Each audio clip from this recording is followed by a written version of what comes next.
നടക്കുന്ന റെയ്ഡ് എന്ന് പറയുന്നത് നഗ്നമായ രാഷ്ട്രീയ വേട്ടയാടലാണ്. കോൺഗ്രസും ബിജെപിയും കൂടി നടത്തുന്ന ഒത്തുകളിയുടെ ഏറ്റവും പ്രധാനപ്പെട്ട ഒരു ദൃഷ്ടാന്തമായിട്ട് വേണം ഈ റെയ്ഡിനെ കാണാൻ വേണ്ടി.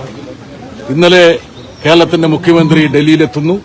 അതിനു മുമ്പ് ഹൈക്കമാൻഡ് നേതാക്കൾ രാഹുൽ ഗാന്ധി ഉൾപ്പെടെയുള്ള ആൾക്കാർ കേരളത്തിൽ വന്ന് എന്തുകൊണ്ട് പിണറായി വിജയനെ വേട്ടയാടുന്നില്ല, അദ്ദേഹത്തിനെതിരെ കേസുമായിട്ട് മുമ്പോട്ട് പോകുന്നില്ല, അദ്ദേഹത്തിനെ അറസ്റ്റ് ചെയ്ത് ജയിലിലടയ്ക്കുന്നില്ല, ഇത്തരത്തിലുള്ള ഒരുപാട് ചോദ്യങ്ങൾ ചോദിച്ചിരുന്നു. കേരളത്തിലെ നിയമസഭാ തെരഞ്ഞെടുപ്പിലും ആ ഒത്തുകളി ദൃശ്യമായിരുന്നു. ആ ഒത്തുകളിയുടെ ഭാഗമായിട്ടുള്ള ഉദ്ദിഷ്ട കാര്യത്തിനുള്ള ഒരു ഉപകാര സ്മരണയാണ് ഇപ്പോൾ ഇവിടെ അരങ്ങേറുന്നത്. കേജ്രിവാൾ എന്നുള്ള ഡൽഹി മുഖ്യമന്ത്രിയെ അറസ്റ്റ് ചെയ്ത് തീഹാറിലടയ്ക്കാൻ വേണ്ടി എങ്ങനെയാണോ കോൺഗ്രസും ബിജെപിയും ഒത്തുകളിച്ചത്, ഗൂഢാലോചന ചെയ്തത്, അതിന്റെ മറ്റൊരു പതിപ്പാണ് ഇന്ന് കേരളത്തിൽ അരങ്ങേറുന്നത്. പിണറായി വിജയൻ എന്നുള്ള നേതാവ് യഥാർത്ഥത്തിൽ തീയിൽ പൊരുത്ത് അഗ്നിബാധയിലൂടെ മുന്നേറിയൊരു നേതാവാണ്. ഇതുപോലുള്ള ഒരുപാട് വേട്ടയാടലുകൾ കോൺഗ്രസും ബിജെപിയും അദ്ദേഹത്തിനെതിരെ നടത്തിയിട്ടുണ്ട്.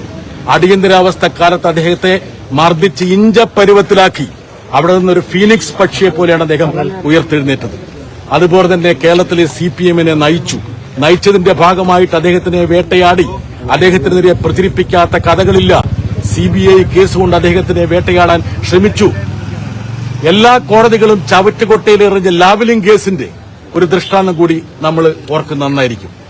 ഇപ്പോൾ നടക്കുന്ന ഈ വേട്ടയാടല് എന്ന് പറയുന്നത് പിണറായി വിജയനെയോ സിപിഎമ്മിനെയോ തളർത്താൻ വേണ്ടിയാണെങ്കിൽ അത് കോൺഗ്രസിന്റെയും ബിജെപിയുടെയും വ്യാമോഹം മാത്രമാണ്. എല്ലാ ഇച്ഛാശക്തിയോടുകൂടിയും പിണറായി വിജയനും അദ്ദേഹത്തിന്റെ പ്രസ്ഥാനമായ ഇടതുപക്ഷവും ശക്തിയുക്തം ഇതിനെ പ്രതിരോധിക്കും, ജനങ്ങളെ അണിനിരത്തും. ഇമാതിരി കള്ളക്കളികൾ മനസ്സിലാക്കാനും തിരിച്ചറിയാനുമുള്ള ബോധം കേരളത്തിലെ ജനങ്ങൾക്കുണ്ട് എന്നുള്ളത് ഈ റെയ്ഡിന്റെ പിന്നിലുള്ള യഥാർത്ഥ യജമാനന്മാരായ കോൺഗ്രസും ബിജെപിയും മനസ്സിലാക്കുന്നത് നന്ദി. കോടതിയാണ് ഇന്നലെ ആ കേസ് തള്ളിയത്. അപ്പോൾ സ്വാഭാവികമായും ഇഡിക്ക് തുടർ നടപടി സ്വീകരിക്കണ്ടേ? അതല്ലേ രീതി? അതായത് 1,70,70,00,000 രൂപ ബാങ്കിലൂടെ നീതമായ മാർഗത്തിലൂടെ നികുതി അടച്ച് ഒരു ബിസിനസിന്റെ ഭാഗമായി വാങ്ങിയതിനെക്കുറിച്ചുള്ള അന്വേഷണമാണ് നടക്കുന്നത്. എത്ര ഏജൻസികളാണ് അന്വേഷിക്കുന്നത്? ഇൻകം ടാക്സ് മുതൽ SFIO മുതൽ രജിസ്ട്രാർ മുതൽ ED മുതൽ 4 ഏജൻസികൾ. എനിക്കൊരൊറ്റ അഭ്യർത്ഥനയുള്ളൂ, ഇവരെന്തുകൊണ്ട് ഇനി FBI-യെയും മൊസാദിനെയും ഒക്കെ രംഗത്തിറക്കിക്കൂടാ ഈ വീണ വിജയനെതിരെ? യഥാർത്ഥത്തില് ഈ CMRLന്റെ സാക്ഷിമൊഴി വന്നപ്പോൾ, അവരുടെ രേഖകൾ വന്നപ്പോൾ എല്ലാ നിയമങ്ങളും കാറ്റിൽ പറത്തിക്കൊണ്ട് ലിക്വിഡ് ക്യാഷ് മേടിച്ച 2 പേർ ഇന്ന് സംസ്ഥാന മന്ത്രിസഭയിലെ അംഗങ്ങളാണ്.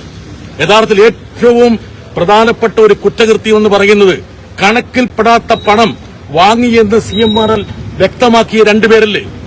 ഒരു ചെറുവിരൽ ഈ EDയോ ഇൻകം ടാക്സോ അവർക്കേറി അനക്കിയോ? യഥാർത്ഥത്തിൽ ആദ്യം, അതായത് ഇന്ത്യയിലെ ക്യാഷ് കൊടുക്കുന്നതിനൊരു കണക്കുണ്ട്. ഇത്ര രൂപയെ കൊടുക്കാൻ പാടുള്ളൂ. 20,000 രൂപയ്ക്ക് മേലുണ്ടെങ്കിൽ അത് രേഖാമൂലമായിരിക്കണം. നോക്കുക, 15 ലക്ഷം 20 ലക്ഷം വാങ്ങിയവർ സമ്മതിക്കുന്നു, കൊടുത്തവർ സമ്മതിക്കുന്നു. എന്തെങ്കിലും അന്വേഷണം നടത്തിയോ?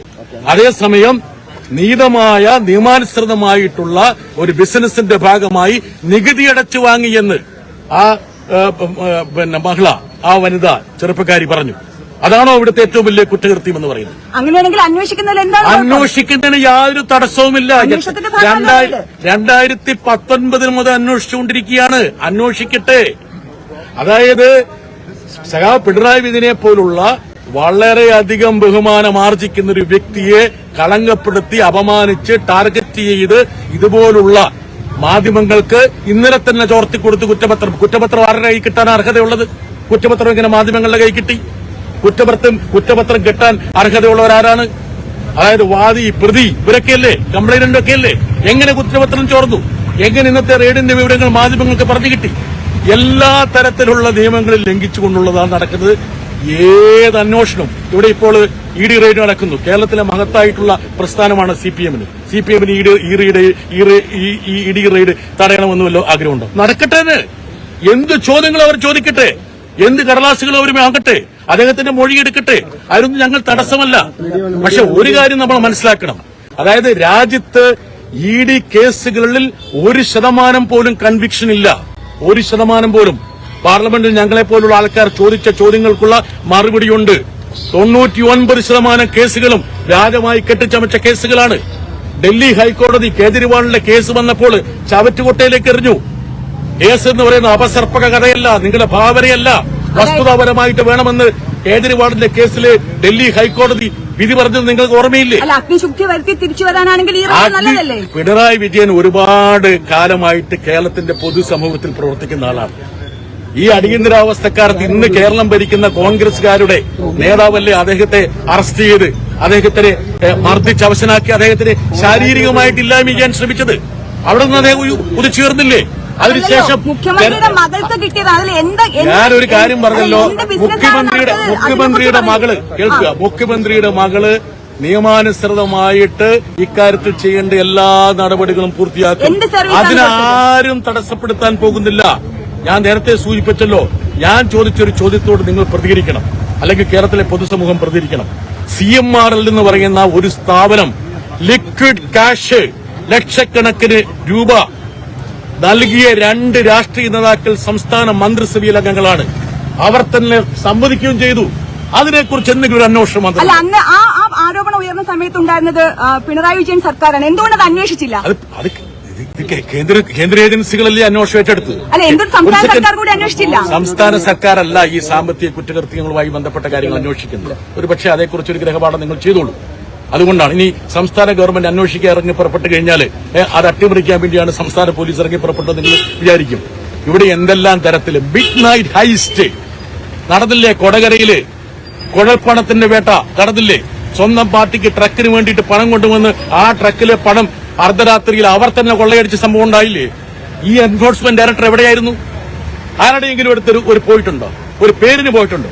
അതുകൊണ്ട് ഇതിലൊക്കെയുള്ള പക്ഷപാതിത്വവും രാഷ്ട്രീയവും മനസ്സിലാക്കാൻ കഴിയും. എന്തിനാണ് ഇന്ത്യ ചേരിയുടെ നേതാവാണെന്ന് അഹങ്കരിക്കുന്ന രാഹുൽ ഗാന്ധി ഇവിടെ കേരളത്തിൽ വന്നിട്ട് തെരഞ്ഞെടുപ്പിന് മുമ്പ് പിണറായി വിജയനെ എന്തുകൊണ്ട് അറസ്റ്റ് ചെയ്തില്ല എന്ന് ചോദിക്കുന്നത്? അതാണോ ഒരു പൊതുപ്രവർത്തകന്റെ അല്ലെങ്കിൽ ഒരു പ്രതിപക്ഷ നേതാവിന്റെ രാഷ്ട്രീയ സദാചാരം, മര്യാദ എന്ന് പറയുന്നത്? അപ്പോൾ ഇതൊക്കെ കേരളത്തിലെ ജനങ്ങൾ കണ്ടുകൊണ്ടിരിക്കുകയാണ്. അതുകൊണ്ടാണ് ഞാൻ സ്പഷ്ടമായിട്ട് പറഞ്ഞത്, ഈ ഒരു വേട്ടയാടലിനെ നിയമപരമായിട്ടും രാഷ്ട്രീയപരമായിട്ടും ഞങ്ങൾ നേരിടും. ഇഡിക്കോ ഏതെങ്കിലും കേന്ദ്ര ഏജൻസിക്കോ ഇന്റർപോളിനോ FBI-ക്കോ മൊസാദിനോ ഒക്കെ അന്വേഷിച്ചോട്ടെ. ഇനി ഇവര് 2019 മുതൽ അന്വേഷിച്ചുകൊണ്ടിരിക്കുകയാണല്ലോ, എവിടെ എത്തിയിട്ടില്ലല്ലോ. ഇപ്പൊ SFIO എന്ന് പറഞ്ഞൊരു agency, serious fraud investigative agency, ആ കേസ് ഡൽഹി ഹൈക്കോടതിയില്ല, അവിടെ തടഞ്ഞു വച്ചിരിക്കുകയാണ്. പിന്നെ എങ്ങനെയാണ് ഈ കേസുമായിട്ട് മുമ്പോട്ട് പോകുന്നത്? ഇനി SFIO എന്നുള്ള ഏജൻസി എങ്ങനെയാണ് ഒരു അന്വേഷണത്തിലേക്ക് വരുന്നത്? SFIO വരുന്നത് എന്തുകൊണ്ടാണ്? അതായത് ഒരു കമ്പനിയുടെ പ്രവർത്തനവുമായി ബന്ധപ്പെട്ടിട്ടുള്ള ഓഹരി ഉടമകൾ തമ്മിലുള്ള തർക്കത്തിലാണ് സാധാരണഗതിയിൽ SFIO വരുന്നത്. അതുപോലെ ഇതിലേക്ക് കൊണ്ടുപോകുന്നു. അതായത് കേന്ദ്ര സർക്കാരിന്റെ പക്കലുള്ള എല്ലാ ഏജൻസികളെയും ആയുധമായിട്ട് ഉപയോഗിച്ചു. കേന്ദ്ര ഏജൻസികളുടെ ആയുധവൽക്കരണമാണ് ഇപ്പോൾ നടന്നുകൊണ്ടിരിക്കുന്നത്. അത് അപഹാസ്യമായ തലത്തിലാണ്. പിണറായി വിജയൻ എന്നുള്ള വ്യക്തി ഇമാതിരി ഉമ്മാക്കിയിലും ഓലപ്പാമ്പിലൊന്നും ഭയപ്പെടുന്ന ഒരാളല്ല. കേരളത്തിലെ CPM ഇതുപോലുള്ള ഒരുപാട് അഗ്നിപാതകളിലൂടെ കടന്നുപോയിട്ടുള്ള ഒരു പ്രസ്ഥാനമാണ്. അതുകൊണ്ട് ഞങ്ങൾക്ക് അധികാരം ഉണ്ടെങ്കിലും ഇല്ലെങ്കിലും ഞങ്ങൾ രാഷ്ട്രീയപരമായിട്ട് ഇതിനെ നേരിടും. അതിനുള്ള ഇച്ഛാശക്തിയുണ്ട്, ജനപിന്തുണയുണ്ട്. ഈ അപഹാസ്യ നാടകം കേരളത്തിലെ ജനങ്ങൾ, ഇന്ത്യയിലെ ജനങ്ങൾ കണ്ടുകൊണ്ടിരിക്കുകയാണ്. എങ്ങനെയാണ് കോൺഗ്രസും BJPയും കൂടി ഈ പ്രതിപക്ഷത്തെ ഇല്ലായ്മ ചെയ്യാൻ വേണ്ടി കേജ്രിവാളിനെതിരെ ഉപയോഗിച്ച അതേ തന്ത്രം പിണറായി വിജയനെതിരെ ഉപയോഗിക്കുന്നു എന്നുള്ള കാര്യം എല്ലാവർക്കും ബോധ്യമാണ്.